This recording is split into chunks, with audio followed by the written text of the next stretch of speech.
Thibitisha hivyo. Sasa nimeleta kilio yangu hapa leo juu watu wa Kemri walirudisha results zangu wakasema huyu mama hana ugonjwa. Na wanasema ya kwamba sijawahi kuwa na hiyo ugonjwa. Sasa nimeleta kilio yangu leo, munisaidie juu nimekaa aje bila hii ugonjwa na nilipimwa. Na serikali ndio walinipima wakadhibitisha niko na hii ugonjwa. Sasa hiyo ndio nimeleta kilio yangu, munisaidie nipate haki yangu. Munisaidie sana nipate haki yangu. Ndio hata mimi ni mama, niko na watoto wangu walikuwa na uchungu, walikuwa wanalia kila wakati. Hata bwanangu walikuwa na uchungu juu mimi nilikuwa na ugonjwa. Mbona saa hii wanasema ati sikuwa na ugonjwa? Na wao ndio walinipima wakapata niko na ugonjwa wakaniweka kwa madawa. Mbona saa hii wanasema sina ugonjwa? Hao watu wa Kemri ndio walikuwa wanapima viral yangu kila wakati kila wasaa. Ndio walikuwa wanapima viral yangu. Kuenda kuuliza viral yangu, madaktari walikuwa wananiambia Millicent unaendelea na madawa vizuri, ndio maana hii ugonjwa haiwezi onekana kwako. Hii viral yako iko sawa juu unaendelea na madawa vizuri. Wakati nilianza kumeza hizi madawa nilikuwa tu sawa. Ugonjwa ile kuendesha iliisha. Mwili yangu ilirudi tu sawa, nilikuwa tu sawa. Sawa kabisa. Sasa venye walinipima wakapata kama sina hii ugonjwa wakaniambia hizi dawa zinaweza nipea tena ugonjwa ingine, niwachane na hizo dawa sasa wanipime bila kama simezi dawa. Mbona saa hii wanasema ati si kuwa na ugonjwa? Hiyo ndio ombi yangu.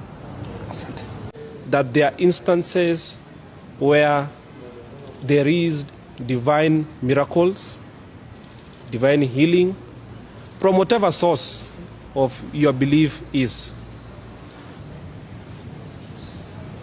Now, are we going to say that faith to religion, beliefs to religion, is not true? Are we going to stand here and criticize it? Just like it said, he who does not believe cast the first stone. Is there anybody here who can cast the first stone that it is not true? Is there anybody who can tell her that she was not healed?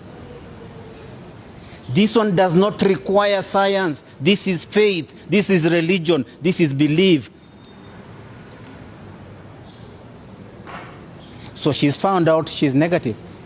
What does Kemri do?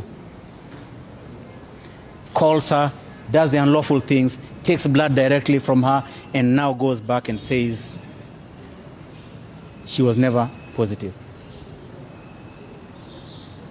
Do you see the consequences that they are fearing?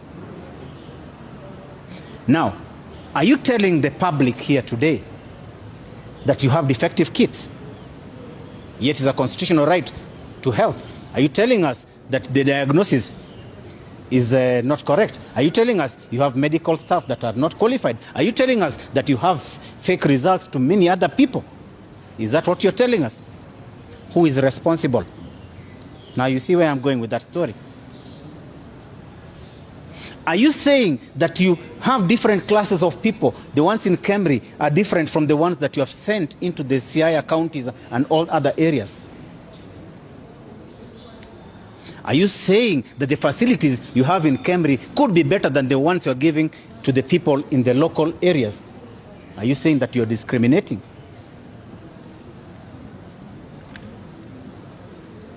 Are you saying that Millicent is a liar?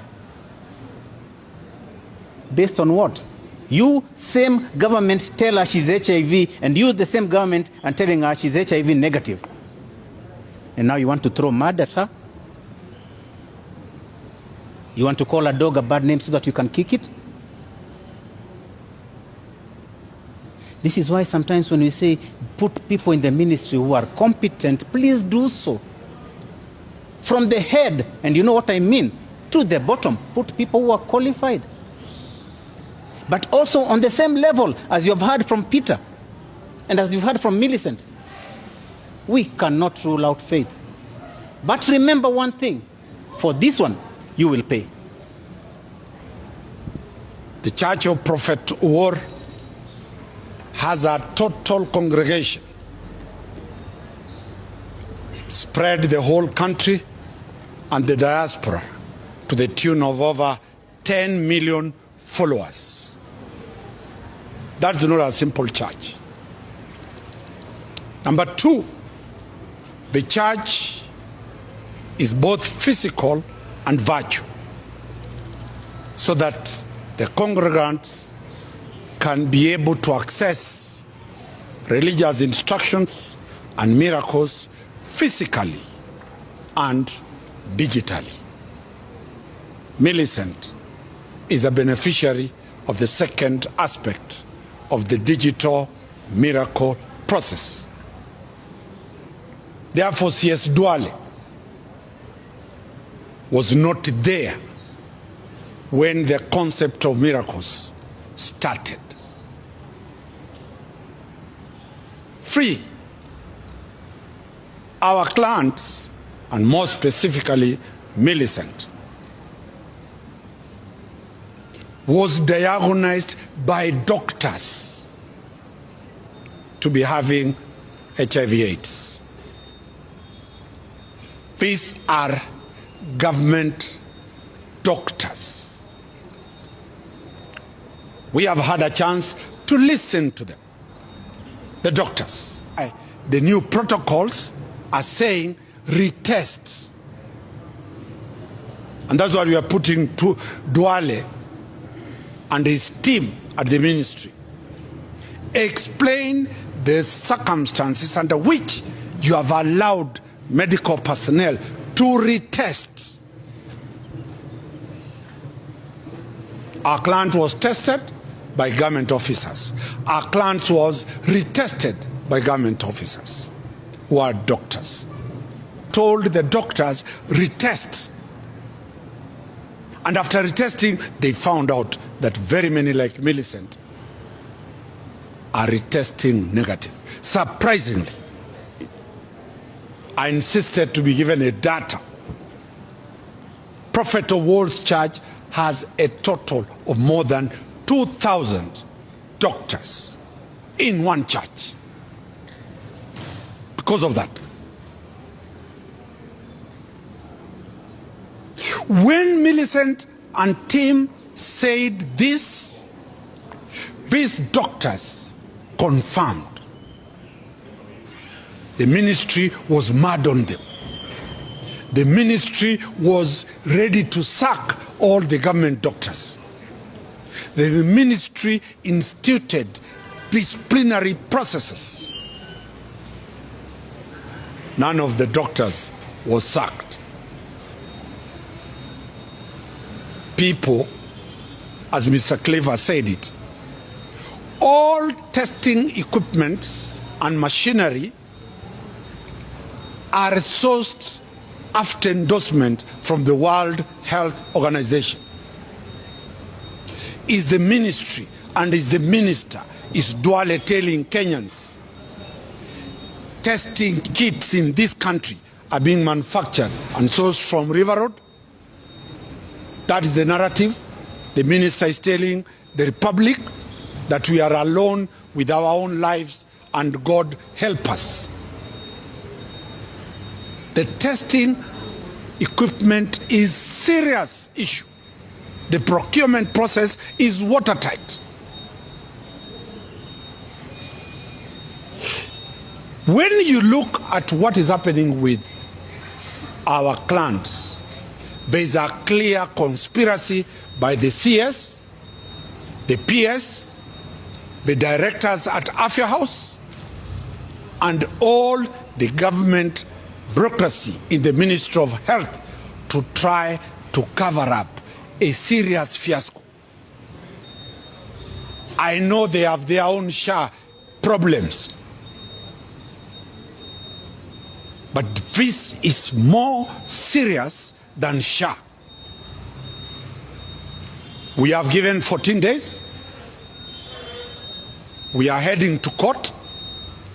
We shall be filing, suing the minister and suing all the people into this matter. Distortion of facts by government agencies. We are determined to defend the Church of Prophet Owor. We are determined to defend the 10 million congregants of that church. We are determined to get justice for the two clients of ours, and we are determined to get justice for citizens of this country and foreigners who are living in this country, who then are being exposed to a fake mediocrity in terms of medical provisions. Our client, as you can see, the type of embarrassment when somebody has been told that you are HIV positive, the type of stigma it brings, especially to women, to the family community. This is a very, very grave. The epistemology, the theology, and the teachings of Prophet War. What is it? If you have been tested positive by a doctor, come, we pray to you. The first entry is you must be tested positive. Millicent was tested positive. After the miracle, the prophet tells you, go back to the science for them to confirm whether you have been healed or not. Millicent went back to the same doctors. This is a religious theology anchored on science. The people who identify that you are HIV positive are doctors. The people who will confirm that you have been healed are doctors. And this is what the minister is not ready to face. But as we have said, we have given a very firm notice that we are going for a classical case against the government of Kenya, and which we